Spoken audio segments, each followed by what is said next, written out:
This is a very German-oriented community, and my forefathers settled here in 1852, and the farm has been in the family ever since. And well, I'm glad to say that with my grandchildren is the sixth generation on this family farm, and we've had cattle for the last 4 generations, so we feel our roots are deep and enjoy what we're doing.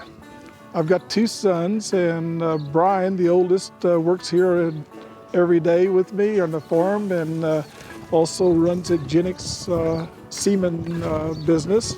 And Greg, the youngest one, works here part-time, and he has a embryo transplant center that he works for his own, and also sells semen for accelerated genetics. So everything's evolved around the beef cattle business, and specifically Angus business.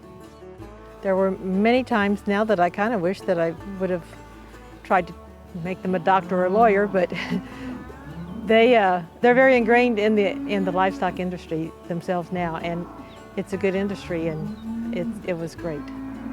I tell you what, it's so rewarding to watch the children grow up on the family farm, and the real reward now is watching the grandchildren. And we kind of take turns of who gets to go feed with us, or we have to split them up in a tractor or a truck, and it's fun watching them make the progress they're making, and growing up with the Angus business and the friends they're making at a young age already. Well, the grandkids, they're the best.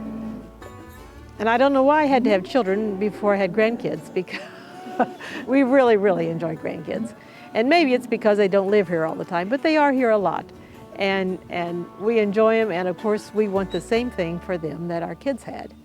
I think it's just something you develop your lifelong friendships and relationships with people that you'll cherish the rest of your life. And you know, that was something I learned at a young age going to National Junior Angus shows. Those are some of the people that I got to know in the industry that I'll know for the rest of my life and are good friends with. So.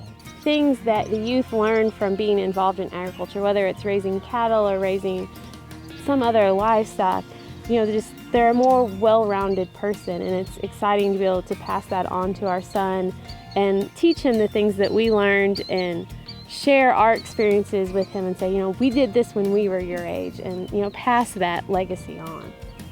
You know, we have our differences and we have our different ideas, but then again, it's good to see all the generations sit down and talk things through and discuss, you know, where they want to be in the future and how do we get from now to where we want to be. And I guess I really enjoy the fact of not having a real boss. I guess there's seems to be a lot of bosses around here, but certain days.